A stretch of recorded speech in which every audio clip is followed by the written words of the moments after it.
नमस्कार प्रिय सनातनी साथियों, स्वागत है आपका एक और नए वीडियो में। इस वीडियो में आप सीखिएगा पंचांग का ज्ञान। जी हाँ, पंचांग का ज्ञान आप कैसे जान सकते हैं। इसमें यह नहीं सिखाया जाएगा कि पंचांग कैसे देखते हैं। पंचांग देखना आप हमारे चैनल पर देखिए, वीडियोज उपलब्ध है, वहाँ से आपको पता चल जाएगा कि पंचांग कैसे देखते हैं। ठीक है, इस वीडियो में आप सीखेंगे कि पंचांग में जो 5 अंग होते हैं, पंचांग का 5 अंग क्या होता है और कौन कौन सी चीज़ें आपको याद करनी जरूरी है। जी हाँ, पंचांग अगर देखना आपको सीखना है तो आपको कुछ चीज़ें याद करनी पड़ेगी। इसे याद किए बिना आप अच्छे पंचांग देखने वाले या अच्छे मुहूर्त निकालने वाले ब्राह्मण नहीं हो सकते हैं। क्यों नहीं हो सकते? क्योंकि जब उसका बेसिक ही आपको याद नहीं होगा, बेसिक चीज़ का नॉलेज नहीं होगा, तो फिर आप एडवांस में जाएंगे नहीं। तो इसीलिए पंचांग देखने के लिए क्या क्या आवश्यक है और कौन कौन चीज़ें याद करनी होगी, इस वीडियो में आप सीखेंगे। ठीक है, वीडियो को ध्यानपूर्वक अंत तक देखिएगा, क्योंकि सिर्फ एक इस वीडियो में आप देख करके जान सकते हैं कि पंचांग के लिए कौन कौन चीज़ें एकदम जरूरी है ही, कि इसे याद करना ही है। इतना आपको जानना होगा इस वीडियो में। ठीक है, तो चलिए हम लोग शुरू करते हैं वीडियो को। यहाँ आपको दिखाई दे रहा होगा पंचांग ज्ञान लिखा हुआ है यहाँ पे, पंचांग ज्ञान। ठीक है, और इसी के बगल में आप देखेंगे, एक मिनट, हाँ, लिखा हुआ है पंचांग देखने के लिए क्या क्या आवश्यक है। ठीक है, तो क्या क्या आवश्यक है, चलिए हम लोग आगे बढ़ते हैं। ठीक है, ये आसान ज्ञान द्वारा बनाया गया है। ये पीडीएफ आपको नहीं दिया जाएगा, हर चीज़ का पीडीएफ लेना आवश्यक नहीं है। आप चाहें तो इसका स्क्रीनशॉट ले लीजिएगा, या फिर इसको आप लिख सकते हैं, कॉपी और कलम पर इसको लिख सकते हैं, ताकि वहाँ से बाद में आप अभ्यास कीजिएगा। ठीक है, चलिए यहाँ पे देखेंगे, सबसे पहले लिखा हुआ है पंचांग क्या है। जी हाँ, आपके मन में सवाल जरूर आएगा कि पंचांग क्या है। ठीक है, तो समझिए, पंचांग हिंदू धर्म का पारंपरिक वैदिक कैलेंडर है। जी हाँ, जो आजकल आधुनिक कैलेंडर आ गया है मोबाइल में, ये पंचांग जो हमारे हिंदू धर्म का सबसे पारंपरिक और पुराना कैलेंडर है। आज भी पंचांग आपको 60 से 70 रुपए में, या होलसेल में लेंगे तो 36 से 40 रुपए में मिल जाता है। और एक पंचांग की मदद से सूर्य ग्रहण, चंद्र ग्रहण जितना सटीक निकल जाता है, उतने बड़े बड़े टेलीस्कोप लगा करके जो वैज्ञानिक लोग पता करते हैं, उससे कहीं ज़्यादा सस्ता आपको 46 से 50 रुपए में आपको पता चल जाता है कि कब ग्रहण है कब नहीं है। ठीक है, तो एक पारंपरिक और वैदिक कैलेंडर है। ठीक है, पंचांग को कहा जाता है। उसके बाद जिसमें जिसमें किसी भी दिन से संबंधित 5 मुख्य अंग, यानी कि 5 मुख्य अंग पर पंचांग फोकस करता है। किस पर? तिथि, वार, नक्षत्र, योग और कर्ण। ठीक है, तिथि वारंच नक्षत्रम योगः कर्णमेव च, यानी कि इन 5 चीज़ों पर पंचांग विशेष फोकस करता है। इन 5 चीज़ों को आपको याद करना ही होगा।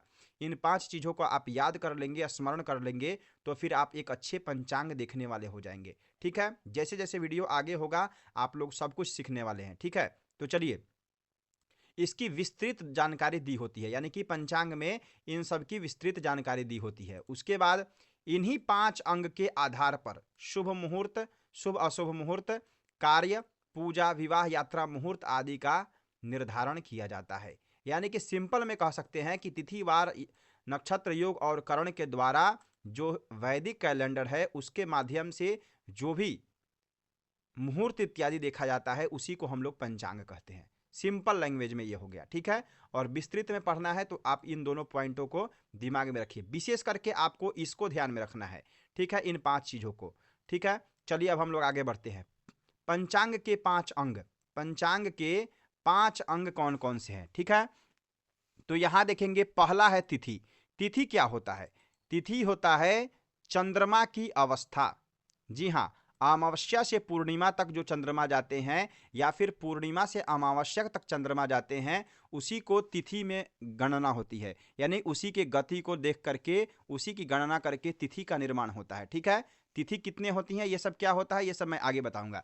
अभी मोटा मोटी आप समझिए तिथि क्या होता है। ठीक है, तो चंद्रमा की अवस्था से और उनकी गति से जो काल निर्धारित किया जाता है, उसी को तिथि कहते हैं। ठीक है, उसके पश्चात होता है वार। वार किसे कहते हैं? सप्ताह का दिन, जैसे रविवार, सोमवार इत्यादि, इसको वार कहते हैं। ठीक है, इसके बाद आप आगे बढ़ेंगे तो नक्षत्र। नक्षत्र क्या होता है? आसमान के 27 तारामंडलों में से उस दिन चंद्रमा किस नक्षत्र में है। यानी कि नक्षत्र सिंपल है, यानी कि आसमान में तारा मंडलों का कुछ समूह होता है, कुछ आकृतियां होती है, उसी को नक्षत्र कहा जाता है। ठीक है, तो नक्षत्र आपको सिंपल याद रखना है, कितने होते हैं? 27 नक्षत्र, और एक अभिजीत को लेकर के 28 नक्षत्र होते हैं।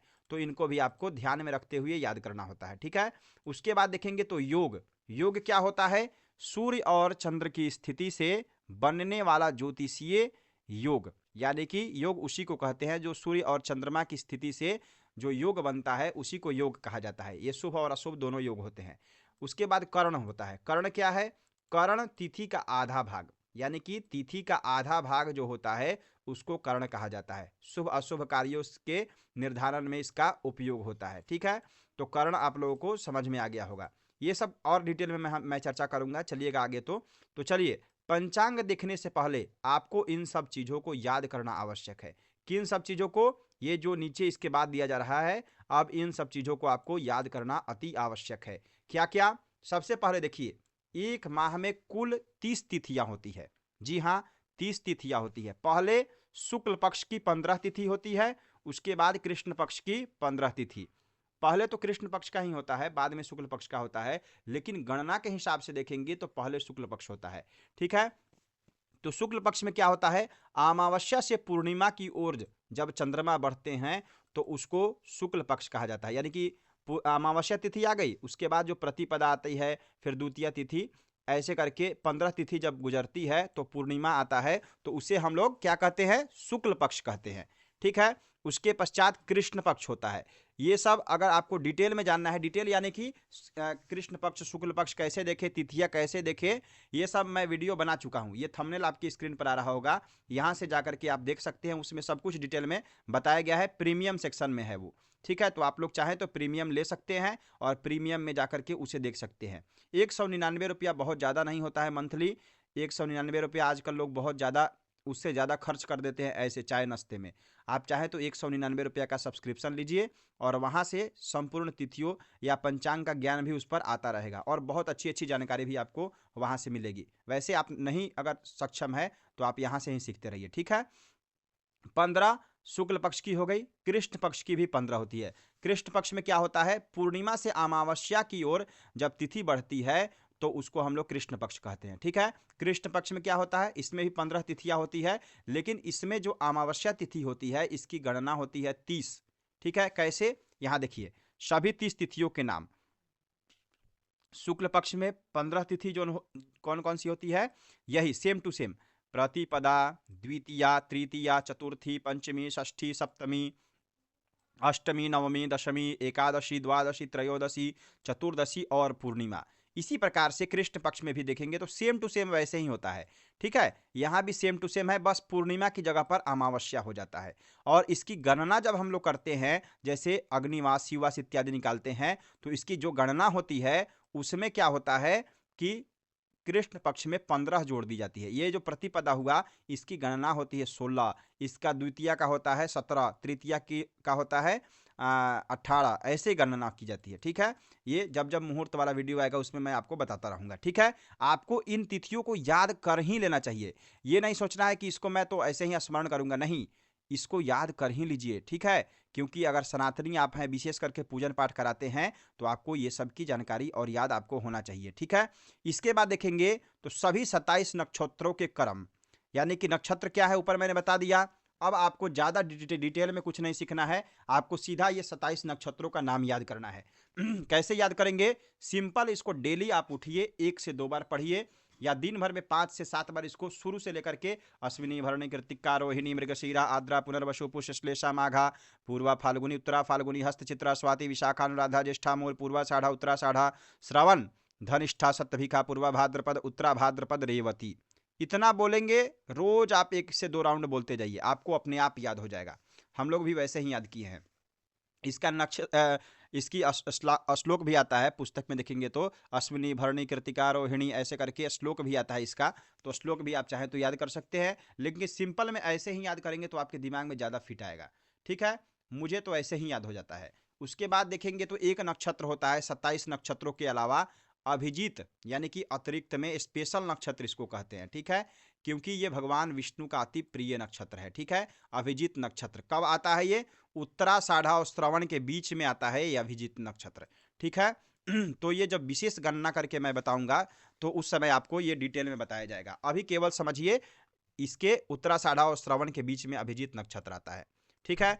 इनको आपको याद कर लेना है, समझ गए। उसके बाद वार, सप्ताह के नाम तो ऐसे ही आपको संडे मंडे याद रहता है, लेकिन प्रयास कीजिए कि आपको रविवार सोमवार इत्यादि याद करना है। ये सूर्य का दिन होता है, चंद्रमा का, मंगल का, बुधवार, बृहस्पति, शुक्र और शनि का दिन। ये डिटेल में आप चाहें तो इसको याद कर सकते हैं, ठीक है। अब जब वार हो गया उसके बाद क्या होता है? योग। योग क्या होता है? योग सूर्य और चंद्रमा की विशेष गणितीय स्थिति यानी डिग्री कॉम्बिनेशन से बनने वाला पंचांग का चौथा अंग योग है, ठीक है। ये सब आपको पुस्तकों में मिल जाएगा। इसको मैं प्रयास किया हूँ एकदम सरल तरीके से आपको समझाने के लिए। इस पीडीएफ को मैंने तैयार किया है, इसको आप अच्छे से समझ सके इसके लिए, ठीक है। अगर मैं प्रयास कर रहा हूँ, लिंक अगर इस डिस्क्रिप्शन में डाल दूँ तो अगर डाल दूंगा वहाँ से आप फ्री में इसको डाउनलोड कर सकते हैं। ये आपको फ्री में दे दिया जाएगा। मैं प्रयास कर रहा हूँ, अगर संभव होगा, अगर वेबसाइट वाले शुल्क नहीं लेंगे तो मैं ऐसे ही डाल दूंगा, ठीक है। चलिए, अब योग आपको समझ में आ गया। जब सूर्य और चंद्रमा की गति मिलकर एक खास अवस्था बनाते हैं तो एक योग बनता है, ठीक है। इस तरह कुल 27 योग होते हैं। योग कितने होते हैं? 27 योग। क्या कौन कौन से हैं? विष्कुंभ प्रीतिरायुष्मान सौभाग्य शोभनस्तथा अतिगंड सुकर्मा च धृति शूलागंड वृद्धि ध्रुव व्याघात हर्षण वज्र सिद्धि व्यतिपात वरयान परिघ शिव सिद्धि साध्य शुभ शुक्ला ब्रह्म ऐन्द्र वैधृति, यानी कि 27 योग होते हैं। 27 नक्षत्र और 27 योग, ठीक है।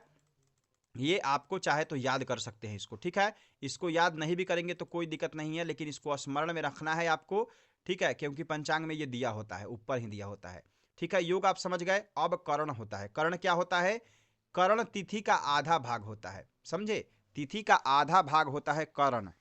एक तिथि में 2 करण चलते हैं, इसलिए तिथियों की तरह करण भी दिन में शुभ अशुभ कार्य तय करने में बहुत महत्वपूर्ण है। जी हाँ, कर्ण जो होता है ये भी शुभ और अशुभ समय को निर्धारित करने में बहुत महत्वपूर्ण योगदान देते हैं।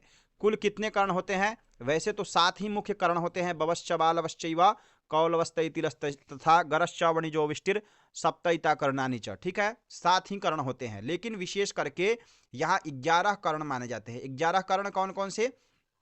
4 स्थिर होते हैं, फिक्स्ड, जिनको कहा जाता है वो हिलते डुलते नहीं है। कब कब कब आते हैं ये भी मैं बताता हूं थोड़ी देर में, ठीक है। और 7 जो होते हैं वह मूविंग यानी कि घूमते रहते हैं, ठीक है। तो कब कब आते हैं ये देखिए, समझिए। स्थिर कर्ण कब कब आते हैं, इनकी फिक्स टाइमिंग होती है। कब कब आते हैं तो देखिएगा यहाँ पे, तो ये चारों कर्ण हर महीने इसी फिक्स क्रम से आते हैं। यानी कि शकुनी कर्ण जो होगा वो आएगा अमावस्या तिथि के अंत में आता है, ठीक है। अमावस्या खत्म होने से पहले और तिथि के अंत में शकुनी कर्ण आ जाता है, ठीक है। चतुष्पद जो कर्ण होता है अमावस्या समाप्त होने के तुरंत बाद आता है, यानी कि अगली तिथि शुरू होने के समय। उसके बाद नाग कर्ण आता है, उसके बाद किंगस्तुन कर्ण, एकदम लगातार आते रहते हैं। और ये कब आता है? अमावस्या खत्म होने से पहले आता है और 4 दिन, यानी कि अमावस्या के लास्ट में, फिर प्रतिपदा के शुरुआत में, फिर द्वितीया के शुरुआत में आधे भाग में और तृतीया के आधे भाग में आकर के यह खत्म हो जाता है। यानी कि द्वितीय तिथि के अंत भाग में, क्षमा चाहते हैं, अंत भाग में आते आते यह कर्ण 4 कर्ण खत्म हो जाते हैं। उसके बाद ये चारों कर्ण आपको पूरे महीने में दिखाई नहीं देंगे, समझ गए। ये लास्ट के ही कृष्ण पक्ष में आते हैं और ये 4 कर्ण लास्ट में ही रहते हैं, उसके बाद आपको दिखाई नहीं देगा, ठीक है। आसान याद, आसान ट्रिक याद करने का, अमावस्या के आखिर में आते हैं, अमावस्या के बाद फिर नाग, उसके बाद आखिर में किंगस्तुघ्न कर्ण रहता है। ये पंचांग से भी आप देखेंगे तो आपको पता चल जाएगा। इसके बाद यानी अमावस्या और कृष्ण पक्ष की शुरुआती के बाद लगातार ये 4 स्थिर कर्ण आते हैं। इसमें कोई भी स्थिर कर्म आप कर सकते हैं, ठीक है। जब मैं मुहूर्त इत्यादि सिखाऊंगा आप लोगों को तो उसमें डिटेल में बताऊंगा। अब यहाँ पे देखिए लग्न और राशि में क्या अंतर होता है, ठीक है। कर्ण आप समझ गए, तिथिवार नक्षत्र योग और कर्ण, 5 चीज आपको समझ में आ गया ऊपर के हिसाब से। अब लग्न और राशि में क्या अंतर होता है? जी हाँ, लग्न और राशि में क्या अंतर होता है यह जानना बहुत आवश्यक है। क्योंकि मान लीजिए आप पूजन कराने जाते हैं, कोई पूछ दिया पंडित जी मुझे यह पूजन करना है, इसमें आप थोड़ा सा स्थिर लग्न देख करके बताइए कितने बजे तक है। ठीक है, तो स्थिर लग्न पहले यह पता होना चाहिए कि स्थिर लग्न कौन कौन सा होता है। मैं अपनी बात बता रहा हूँ, एक बार मैं पूजन कराने गया था, पहली बार अपने जीवन में गृह प्रवेश कराने गया था, ठीक है, और मुझे ज्ञान नहीं था कि स्थिर लग्न, द्विस्वभाव और चर लग्न ये सब क्या होता है। तो मैं पहुंच गया यजमान के यहाँ, और यजमान आज के बहुत पढ़े लिखे हैं। आजकल कहीं भी पूजन आप कराने जाइएगा तो यजमान पहले से ही ज्ञानी होते हैं। तो वो पूछ रहे हैं, पंडित जी थोड़ा सा देखिए तो स्थिर लग्न कितने बजे से शुरू हो रहा है। अब हमें पता ही नहीं था स्थिर लग्न क्या होता है। तो मैं कहा कि आपको नहीं पता है? तो पंडित जी मेरे पास पंचांग नहीं है, शायद इतने से इतने समय पर है। तो अब मैं क्या करता, मैं भी बोल दिया हाँ उतना ही टाइम पर होगा। तो इसीलिए ये सब जानना बहुत आवश्यक है, ठीक है। तो आप समझिए लग्न और राशि में क्या अंतर होता है। लग्न क्या होता है, जन्म के ठीक समय, ठीक यानी उसी समय पर पूर्व दिशा में जो राशि उदित होता है उसे लग्न कहते हैं। यह हर 2 घंटे में बदल बदल जाती है, ठीक है। यानी कि लग्न 2 घंटे का होता है और हर 2 घंटे बाद लग्न बदल जाता है, ठीक है। इससे व्यक्ति का शरीर, व्यक्तित्व, रूप, रंग, सोच और जीवन की दिशा देखी जाती है। समझ गए?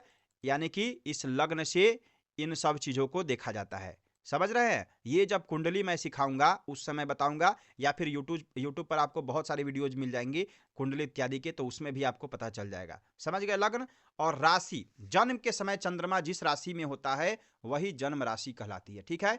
यह 2.5 दिन, यानी कि 2.5 दिन नहीं, समझिए 2.25 दिन में बदल जाते हैं, ठीक है। चंद्रमा एक राशि को 2.25 दिन में छोड़ देते हैं। इससे व्यक्ति की मन स्थिति, स्वभाव, भावनाएं और मानसिक प्रवृत्ति जानी जाती है। यानी कि तन है लग्न और मन है राशि, सीधा सिंपल में समझ जाइए।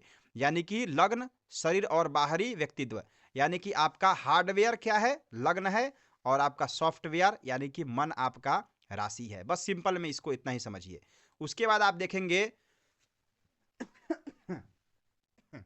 उसके बाद आप आगे देखेंगे तो राशियां यहां लिखी हुई है, ठीक है। यानी कि 12 राशि होते हैं, ठीक है। 12 राशि कौन से? मेष, वृषभ, मिथुन, कर्क, सिंह, कन्या, तुला, वृश्चिक, धनु, मकर, कुंभ, मीन। इनको आप क्रम से याद करना होगा। क्रम से यानी कि 1 नंबर अगर आपसे कोई पूछे तो सीधा आपको याद होना चाहिए कि ये मेष राशि है या मेष लग्न है। राशि और लग्न दोनों एक ही होता है। जहां लग्न में प्रयोग करना है तो इनको लग्न कहा जाएगा, और राशि में प्रयोग करना है तो राशि कहा जाएगा, ठीक है। तो मेष, अगर कोई पूछे 10 नंबर कौन सी लग्न है, 10 नंबर किस राशि, कौन सा राशि है, तो डायरेक्ट आपको बोलना होगा मकर। अगर कोई पूछ दे 3 नंबर कौन सी राशि है तो मिथुन आपको याद रहना चाहिए। ये तो निश्चित याद कर ही लीजिएगा आप लोग राशि, क्रम बाय क्रम। अगर डायरेक्ट कोई पूछे सिंह कितने नंबर की राशि है, तो आपको बिना सोचे चटाक सिंह बोलना होगा कि 5वीं राशि सिंह राशि है। तब जाकर के आपको पंचांग पर पकड़ होगा, ये बात ध्यान रखिए। अगर कोई आपसे पूछ दे कि 7वीं राशि कौन सी है, तो सोचना नहीं है, सीधा तुला बोल देना है। इस तरह के कॉन्फिडेंस से आपको कम से कम राशियों को याद करना होगा। समझ गए? अब देखिए राशि ही लग्न होती है, ये आप ध्यान रखिएगा। राशि का प्रयोग हर जगह आपको मिलेगा, कहीं भी कुंडली इत्यादि के फलादेश में आपको राशियों को ध्यान में रखना ही होगा। समझ रहे हैं? अब देखिए चर, स्थिर और द्विस्वभाव, ये 3 प्रकार के लग्न होते हैं। आपको यहाँ पे तो लिखा ही हुआ है, जो परिवर्तनशील माने जाते हैं उसको चर लग्न कहते हैं, जो स्थिर, अचल और अस्थाई माने जाते हैं उनको स्थिर लग्न कहा जाता है, और जो द्विस्वभाव, मिश्र स्वभाव वाले होते हैं उनको द्विस्वभाव लग्न कहते हैं। यहाँ नाम भी लिखा हुआ है, लेकिन कुंडली के माध्यम से मैं आपको समझा दे रहा हूँ सिंपल में कि ये कैसे समझना है। सबसे पहले आप एक जहां लिखा हुआ है, ये 1, 4, यहाँ 7 और 10, एक अंदर का जो चारों कोण होता है ये चर लग्न होता है। समझ गए? ये चर लग्न होता है। इसको एकदम आपको सिंपल समझना है। ये जो चारों अंदर का कोना है 1, 2, 3, 4, ये चर लग्न है। यानी कि केंद्र के जो चारों लिखे हुए हैं 1, 4, 7, 10, यानी कि मेष, यहाँ कर्क, तुला और मकर, ये चारों यहाँ पे आपके कर्क चर लग्न है। इसके बाद 2, 5, 9 और 2, 5 नहीं, 1 मिनट रुक जाइए, 2, 5, 8 और 11, 2, 5, 8 और 11 यहाँ पे भी देखेंगे आप तो स्थिर लग्न में आते हैं, ठीक है। कहाँ लिखा हुआ है? वृषभ, हाँ वृषभ यानी कि दूसरी राशि, सिंह यानी 5वीं राशि, और वृश्चिक, वृश्चिक यानी कि 8वीं राशि, और कुंभ 11 यानी कि 2, 5, 8 और 11। यह नंबरिंग अलग अलग दिया हुआ है, सिंपल राशि के हिसाब से लिख दिया है ये, ठीक है। लेकिन आप इसको समझिए, दूसरी राशि वृषभ राशि होती है, यहाँ दूसरी वृषभ है, और उसके पश्चात यहाँ पे देखेंगे तो पांचवी राशि सिंह राशि है। ठीक है, ये कोना समझिए, इसको यहाँ, यहाँ और यहाँ, ये समझ गए, ये चारों स्थिर लग्न है, समझ गए। उसके पश्चात आपको द्विस्वभाव लग्न को जब समझना है तो ये भी बहुत सिंपल है, 3, 6, 9 और 12। 3, 6, 9, 12 जो राशि होती है, तीसरा जो होता है वह मिथुन, छठा कन्या, नौवा धनु और 12वीं जो राशि होती है वह मीन राशि होती है। ये चारों द्विस्वभाव लग्न होते हैं, द्विस्वभाव लग्न इनको कहते हैं। इसको आप डिटेल में समझ लीजिए। उम्मीद है यह वीडियो आपके लिए फायदेमंद होगा। आपको याद क्या क्या करना है, आपको विशेष करके तिथियों को याद कर लेना है। तिथि के बाद आपको वार तो याद ही है, उसके बाद तिथि वार, उसके बाद नक्षत्र याद कर लेना है आपको, योग और कर्ण। कर्ण तो आप याद कर ही लीजिए, ठीक है। कर्ण जो 5 होते हैं उनको आपको याद कर ही लेना है। शायद यहाँ पे 4 मूविंग कर्ण नहीं लिखा हुआ है, ठीक है। यहाँ पर मैं लिख दे रहा हूँ, आपके बगल में स्क्रीन पर आ रहा होगा, ये जो कर्ण आ रहा होगा आपकी स्क्रीन पर, बवश्च बालवश्चैव कौलवस्तैतिलस्तथा गरश्च वणिजो विष्टिर सप्तैता कर्णानि च, या यह पीडीएफ मैं डाल दे रहा हूँ, इसमें आपको यह कर्ण मिल जाएगा, ठीक है। ये शायद एडिटिंग करने में छूट गया है, ठीक है। तो यहाँ पे ये जो आ रहा है इसमें आप कर्ण का नाम जोड़ लीजिए, ठीक है। उम्मीद है यह वीडियो आपके लिए फायदेमंद होगा। चाहे तो इसको डाउनलोड कर सकते हैं, मैं प्रयास करूंगा इसको यहाँ पे मेंशन कर देने का, लिंक आप डिस्क्रिप्शन में जाकर के वहाँ से डाउनलोड कर सकते हैं, और इसको आप लोग याद कर ही लीजिए, ये हमेशा आपके काम आने वाला है, ठीक है। इतना प्रेम और धैर्य से संपूर्ण वीडियो को देखने के लिए आपका बहुत बहुत धन्यवाद। हर हर महादेव, जय माता दी।